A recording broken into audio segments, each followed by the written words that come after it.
The current version of the law is better than what Murray Watts brought in. We really need legislation that's going to protect the environment, and this does not do that. One for Mum, one for Dad, and one for the country. And there has never been a more exciting time to be an Australian. Budgets are about choices, Fran, and you show what you value through the choices you make. This is coal. Don't be afraid. Don't be scared. The Treasurer knows. I want an economy that works for people, not the other way around. We'll just end up being a third-rate economy, a banana republic. Just follow the money.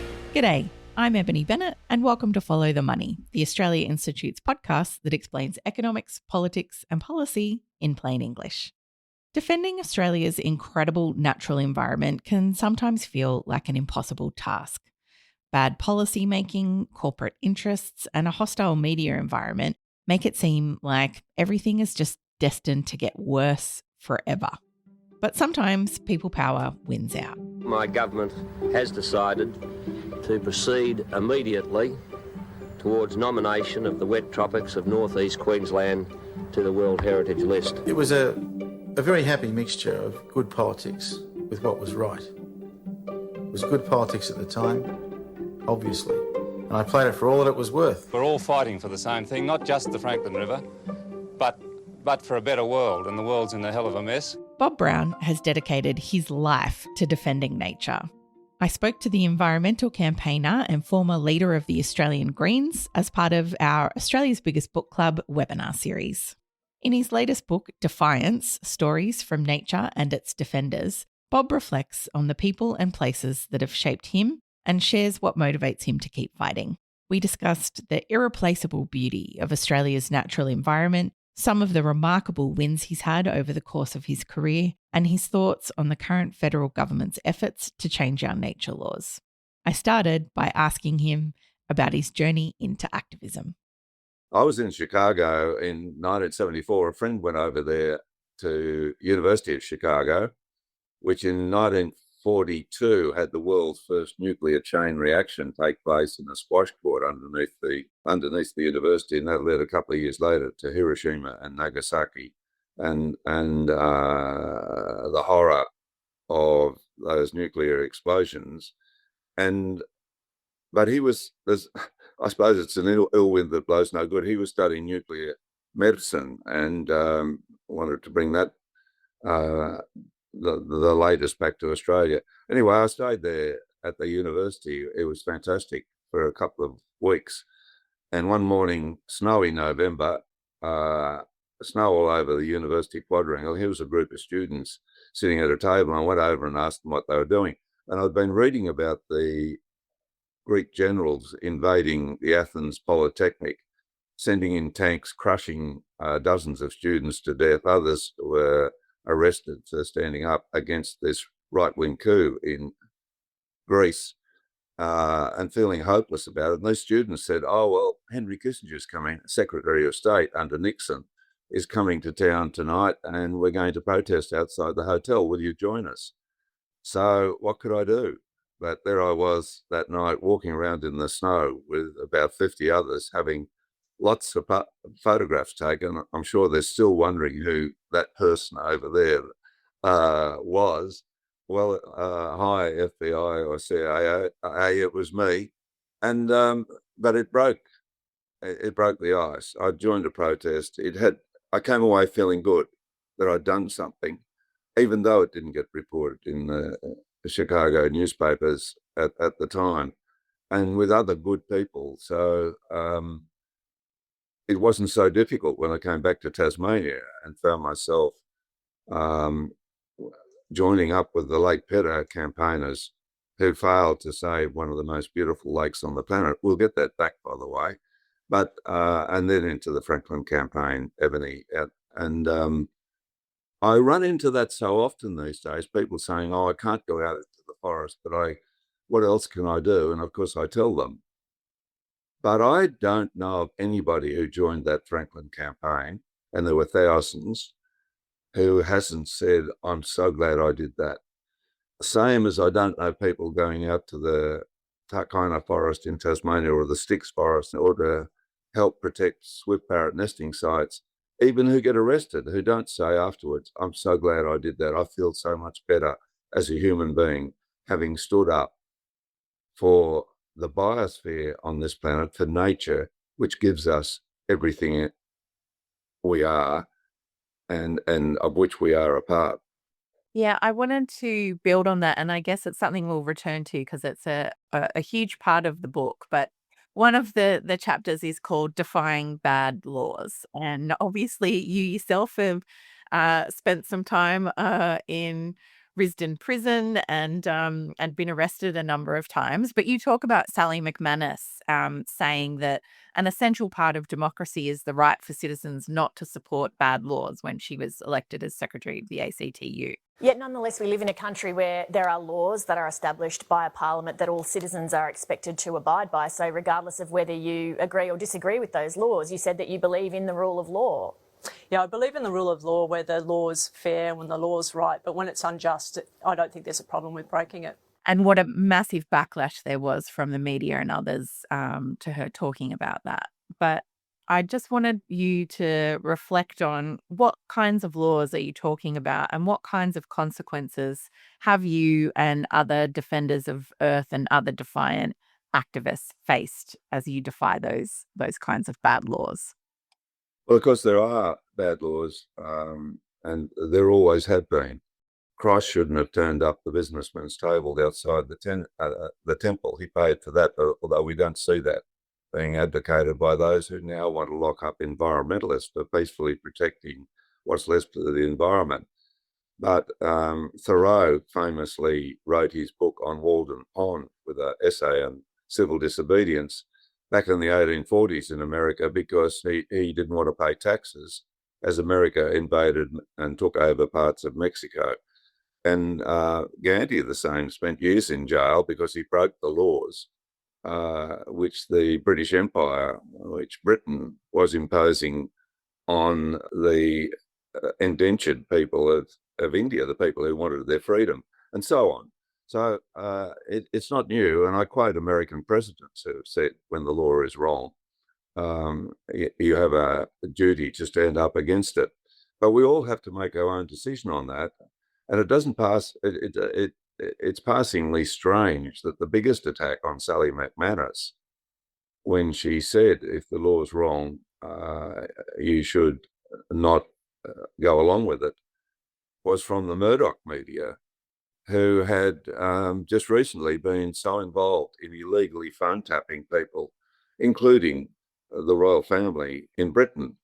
Time and time again, you see laws and traditions being broken by people in power, not least on the right wing. And President Trump's making a gameplay of it. He's breaking constitutional rules and breaking laws all over the place.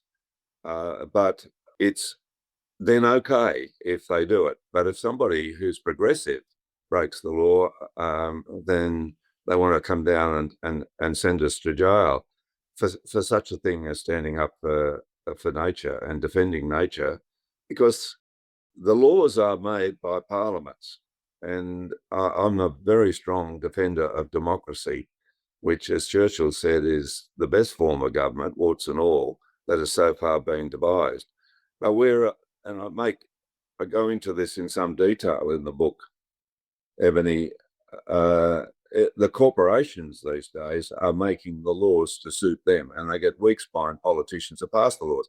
And the rash of laws around the world to arrest peaceful protesters who are environmentalists is coming out of the corporate sector and being handed. The politicians aren't in Spring Street, Melbourne, or Macquarie Street, Sydney, aren't dreaming up these laws. They're being given it by corporate lobbyists and then going out and passing those laws. And you can see it in the way they're written. So we have laws that are being devised not for the public interest, but for the corporate interest.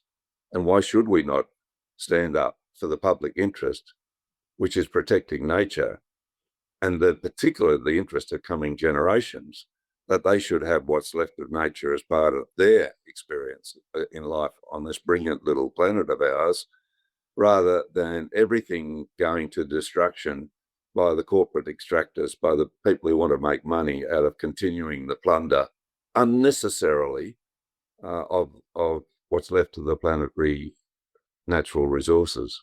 I want to follow up on that because obviously we've seen here in Australia and around the world, a huge backlash and a crackdown, particularly against environmental activists, and a lot of draconian laws passed, certainly here in Australia, that really seek to criminalise protest, to crack down on environmentalists in particular.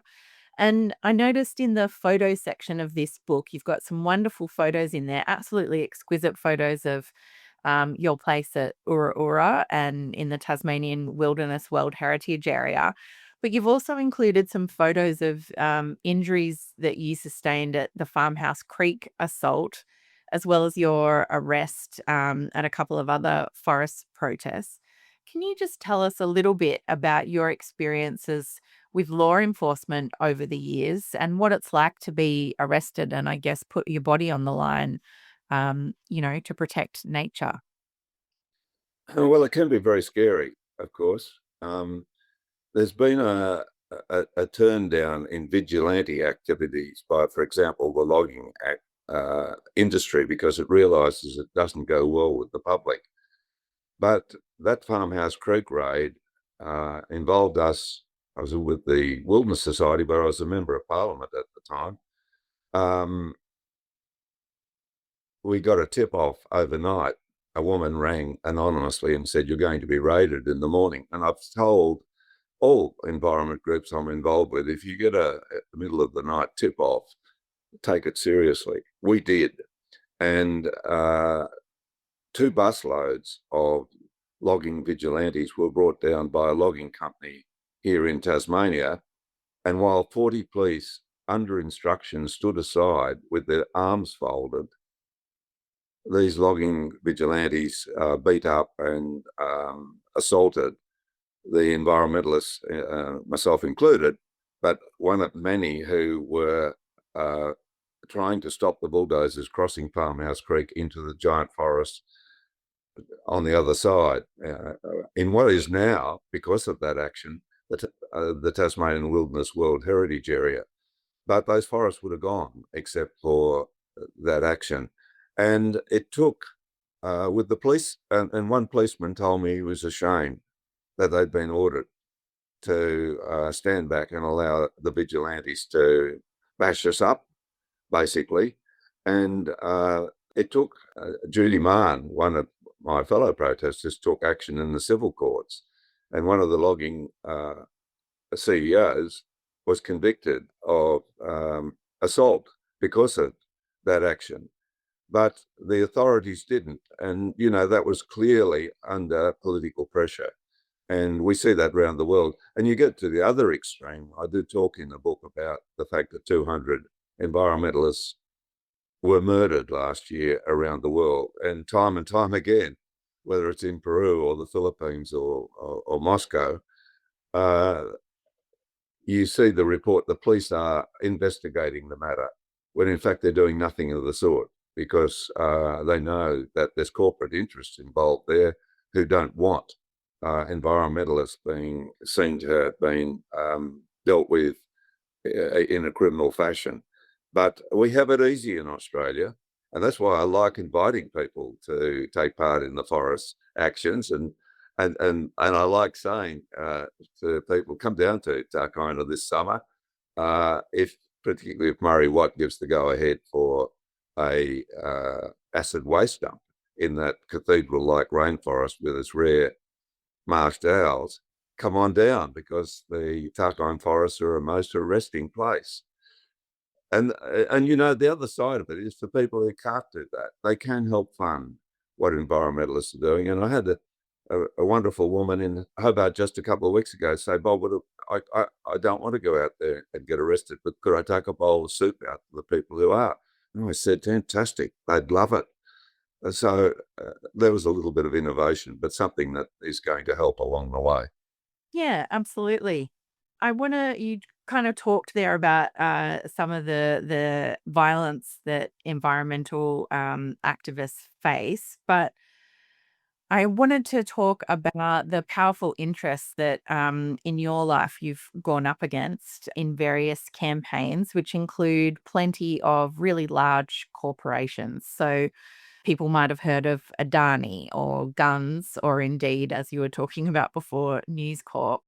What is it like to go up against such powerful and large corporations and interests? Well, it's essential because they're running the world, and we need to get back democracy whereby the people are running it. I must say, in earlier years, I was very daunted by it and very nervous about it, but I'm not anymore. For example, just yesterday, Alistair Allen at our foundation and I met with the world's biggest krill fishing company, which is for Norway down, taking krill out of the mouths of the whales and penguins and seals in Antarctica for no good reason, because we don't need krill. We don't eat it ourselves. It gets fed to the salmon farms, and people who are still buying Atlantic salmon produced out of the industry, manufacturing industry in Tasmania, and I hope you're not, but you should know that that's also taking krill out of the ecosystem in Tasmania. But it was interesting talking with them because they don't really have an answer when you get down to the impact this is having on nature. And I found with, well, for example, Guns. I'll give the example there at a reception to the Queen of the Netherlands, who happened to be in Tasmania, and I was a member of Parliament. And I went and got borrowed a suit and or rented one and went to this reception. And they're a big man, the richest man in Tasmania, the only one who had a Rolls Royce and so on, and arrogant to a fault, turned around and said, "Oh, Bob Brown, I will call you Dr. Brown and you will call me Sir." And I said, and he had an entourage around him. And I said to him, "Well, Edmund, I'm going to call you Edmund, you can call me Bob." And with that, he turned and went away. But he ended up, bribing a Labor politician to cross the floor for his business interests, if not to get the last knighthood that was available in Tasmania. And the Labor politician told the police, and he was arrested. That is, Edmund Rouse was arrested and went to jail for 4 years and never got to be a knight or to be called Sir.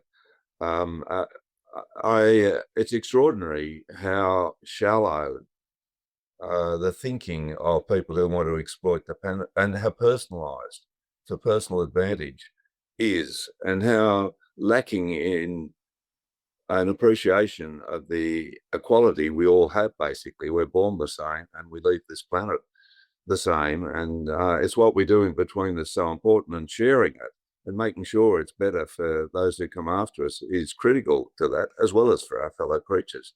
But that seems to be missing from the thinking of too many people who are running the planet at the moment, and that is that coterie of men who are in the most powerful positions in the planet at the moment, as well as so many men and women who are running big corporations without taking into account the debt they're running up for those who are coming after us. And, you look at those figures coming out of places like Exeter University in the UK chapter of actuaries saying that, well, by 2050, we could have a 15 to 25% implosion in the world national product, as well as thousands, if not millions, of people killed as a result of the onrush of climate change.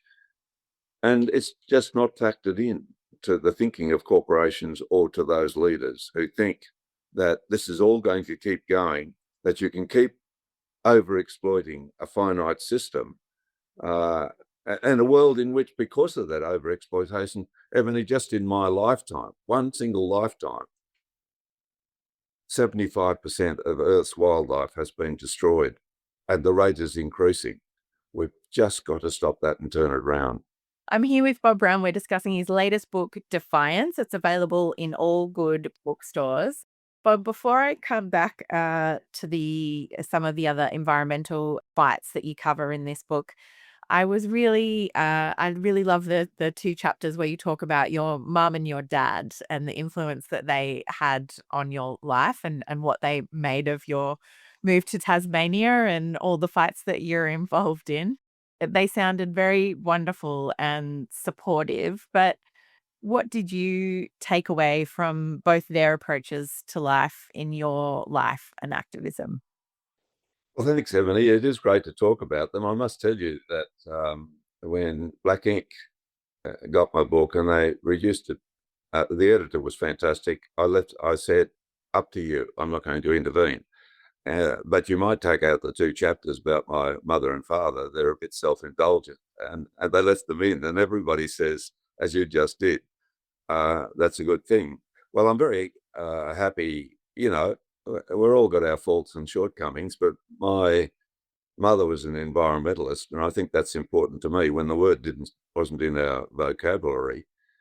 And my father was a police constable, later to become a police inspector in New South Wales, but he was a very reasonable character, and he was, for example, always telling young people who got into trouble why they shouldn't do that again, and if they did next time, he locked them up without doing that the first time up. And I think I allude to the story there. We were at Trunky Creek on the old coaching road from Bathurst to Orange in to Goulburn rather in New South Wales, and he was the single police officer there, and we had a big police yard with bush all around it, and that was very important as background to the upbringing for me and my siblings.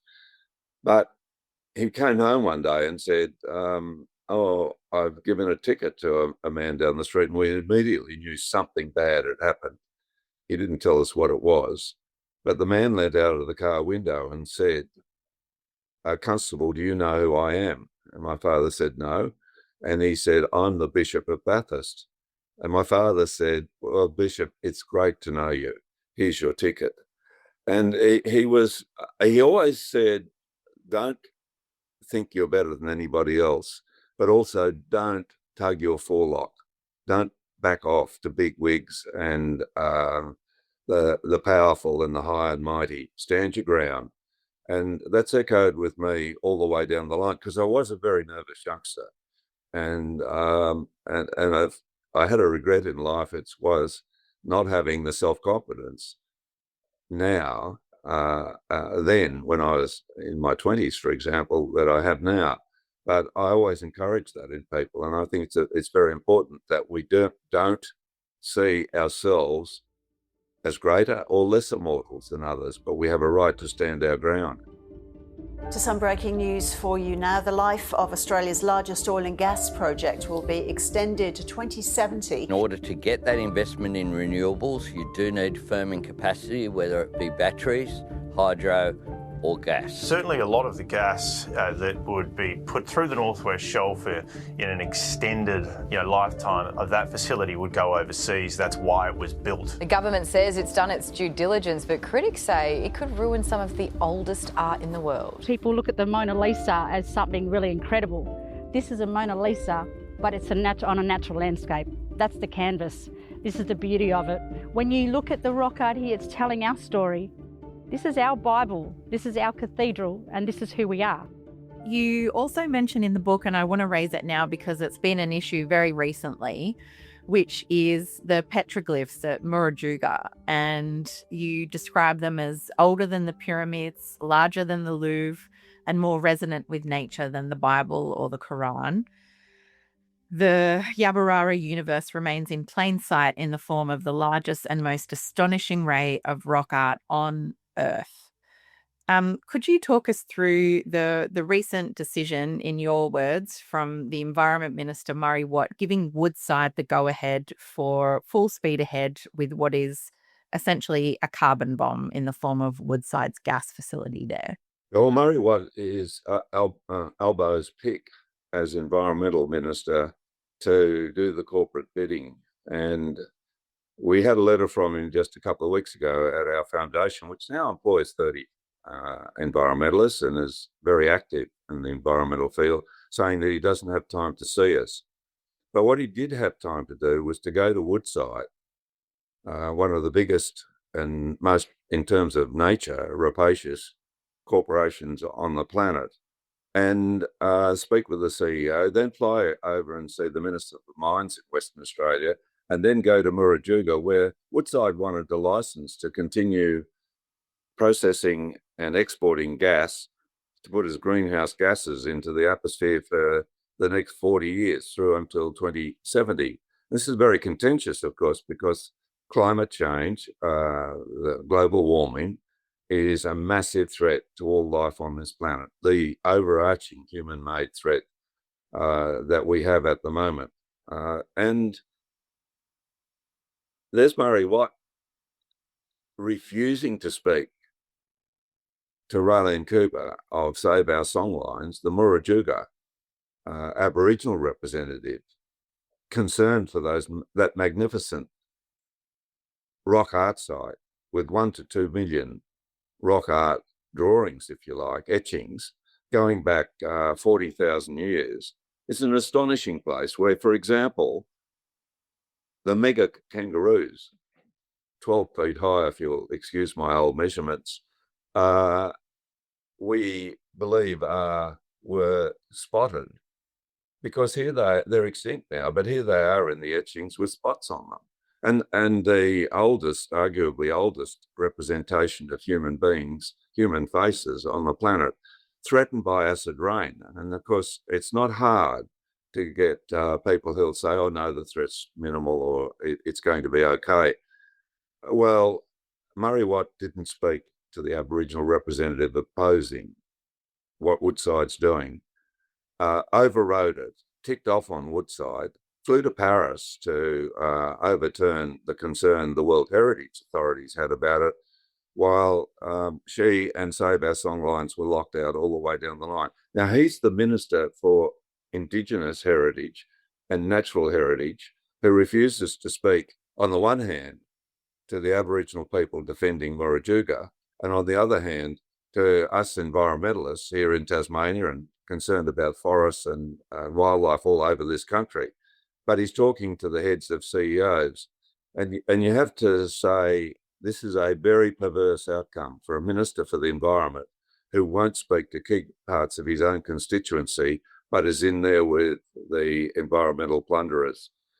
And by the way, Ebony, we've got our Prime Minister sitting on a report from intelligence agencies, which is apparently terrifying about the coming impact of global warming on Australia, and not sharing it with the people. Now, this is a Labor government and a Labor Prime Minister who talk about transparency, but are making all sorts of moves to make it harder with freedom of information to get information out of them, and sitting on a report like that, which belongs to every Australian. And why is he doing it? Because the corporations don't want us to face up to our need to make really big changes to the way this planet works if we're going to have it as a habitable planet, let alone a happy planet, which is what we should be doing for the next generation. I did also want to talk about the very end of the book, because you write a lot about our brilliant little planet where you share some of the wonders of the world with readers. And obviously, defense of nature is a key part of your life and your activism, but often, you're really up against it, and often the news is not great. But that thread of wonder and delight with nature is throughout the book, as well as I think a real optimism that things can change and can be different. Is that one of your sources of hope and inspiration, and where you get the energy to continue defiance? Oh, absolutely. Going out into nature is just so restorative for human beings. And now we've got Scandinavian doctors being able to prescribe a 15 minute walk in the forest for people who are anxious rather than another pill. And, we all love nature. It's why we give each other real flowers as an act of devotion. Give somebody a bunch of very clever plastic flowers and see what a result you get. Because we are bonded, because we come from nature. And it's so important that we look after it. And so it is, I'm, yes, forever in wonder and awe about this existence on this, as you say, brilliant little planet, which so far as we know is the only one that has life on it and love and laughter, and the ability now for this single species, which we human beings is, to either make it or break it. And I'm in favour of making it. And I'm afraid the onrush of materialism and growth economics and capitalism, which is really exchanging the planet for money, explaining the nature of the planet for money, is robbing us of that future. And without a future, we don't have hope ourselves. I'm very optimistic. I saw the hopeless days of the Franklin campaign give way when people got to think about it and have a vote on it, to the saving of the Franklin River back there, from completely looking hopeless to a campaign that succeeded because people became involved. And I think the same now. If we had a government in Australia that worked on the fact, for example, that 70% of people want native forests saved and 80% of Labor voters, it'll be very popular. So come on, Albo, and come on, Murray Watt, do the right thing there. End this unnecessary logging of native forests, as New Zealand did in 2002, and save so much of the habitat of so many rare and endangered creatures, and reverse climate change while you're at it. It's a no-brainer. So get out from under the thumb of the logging industry, stop giving taxpayers subsidies to it, and instead give the beauty of those forests to future generations as well as, and the last thing on that, look, anybody who's got kids, take your kids to the beach or to the bush every week. Leave the tablets at home. It's so important for them to be able to feel free and to take part in the wonders of nature, of which we are part. It's a basic level human right. And kids do so much better if they are familiar with nature, they feel free to go into it, and it's part of that. The future of life is living with it and enjoying nature, which gives us everything we've got. Before we go to questions, I did just want to give you another opportunity. I know protecting, in particular, Tasmania's native forests is always at the heart of everything that you do. Where are they at threat currently in Tasmania? What's at stake down there at the moment? Well, we've just got the swift parrots back. There was tens of thousands of those when Sydney was set up. They go to the mainland for winter. They come down here to breed in summer. They're now down to 700. Estimates are there'll be 70 by 2030. And they're logging the trees. And I have to make a confession to you, Ebony, you're talking to a criminal, because I've been arrested for standing in defence of those parrots under Tasmanian Liberal and Labor laws, which allow their habitat to be destroyed. And I'm contesting that in the Supreme Court of Tasmania come next March with two other women who were there at the time. But, there's so much at stake here in Tasmania. Tasmanian devils, the world's largest crayfish, those masked owls in the Tarkina forest. And that industry can't survive without taxpayers are subsidising. So after the last election, Albo came down and gave $200 million more to the logging industry, some of that to plantations, of course. But we've got enough plantations to meet all our needs. We just don't need to be doing it. So it's a winner if the government will only listen to the people on the need for us to save what's left of our native forest. Now, here in Tasmania, I was in Hobart yesterday. Here's a series of log trucks going down the main street on their way through to the woodchip mills or to exporters whole logs. It's just a disgusting and unnecessary and economically unwise way for state and federal governments to be behaving. Time we got past that, and like New Zealand, protected what's left of our forests for our fellow creatures and of course, for the health of this planet. Well, the next question is on current politics, and Karen and a few others have asked about the current changes to the EPBC Act, the environment laws introduced yesterday. The question is, do you believe those laws should go through? And is there anything there that is so bad that it shouldn't be approved? Is the current version of the law better than no change at all? The current version of the law is better than what Murray Watts brought in, yes. You see, the Environment Protection and Biodiversity Conservation Act, the EPBC Act, which we have at the moment, which we brought in John Howard's time, and when I was in the Senate, I opposed it in 1999 for the Greens, is full of let out words. The minister may do this or may do that. Now, if we had an environment minister that read it up for the environment instead of down for environmental wreckers, it would be fine. And the problem here is we don't have such a minister, and we haven't had for a long time. A minister, if you're the Minister for Finance or the Treasurer or whatever, you speak up for that constituency. But in Australia, and sadly in too many other places, ministers for the environment are also there to speak up for environmental exploitation, and that needs to change. If we had an environmentalist as Minister for the Environment, I say again, the EPBC Act would be a wonderful protector of the environment. What Murray Watt has done in consultation with the Business Council of Australia and the Mining Industry Council is bring in legislation which is amenable either to the Liberals or the Greens.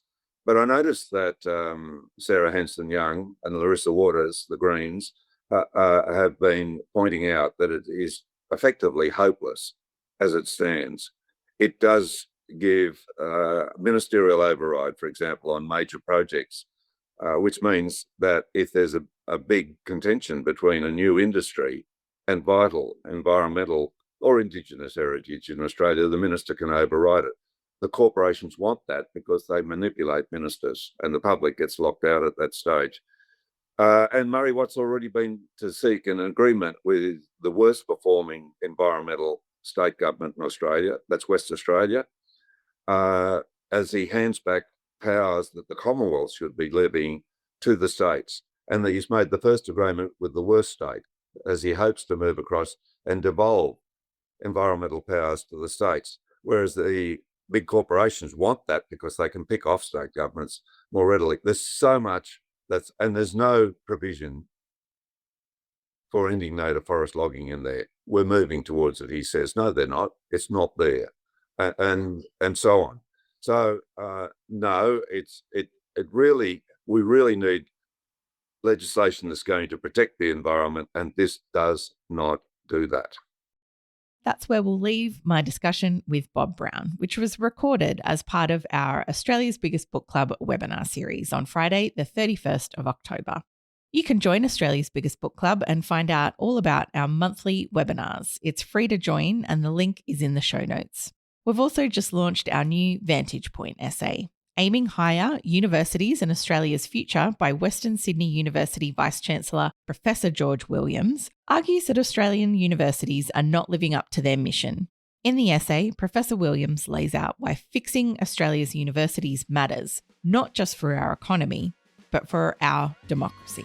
You can buy this edition for just $19.95 or become a Vantage Point subscriber and save $15 over a year and get free shipping. Buy it now at australiainstitute.org.au/store or via the link in the show notes. Our theme music is by Jonathan McPeak from Pulse and Thrum, with additional music from Blue Dot Sessions. I'm Ebony Bennett. Thanks for listening.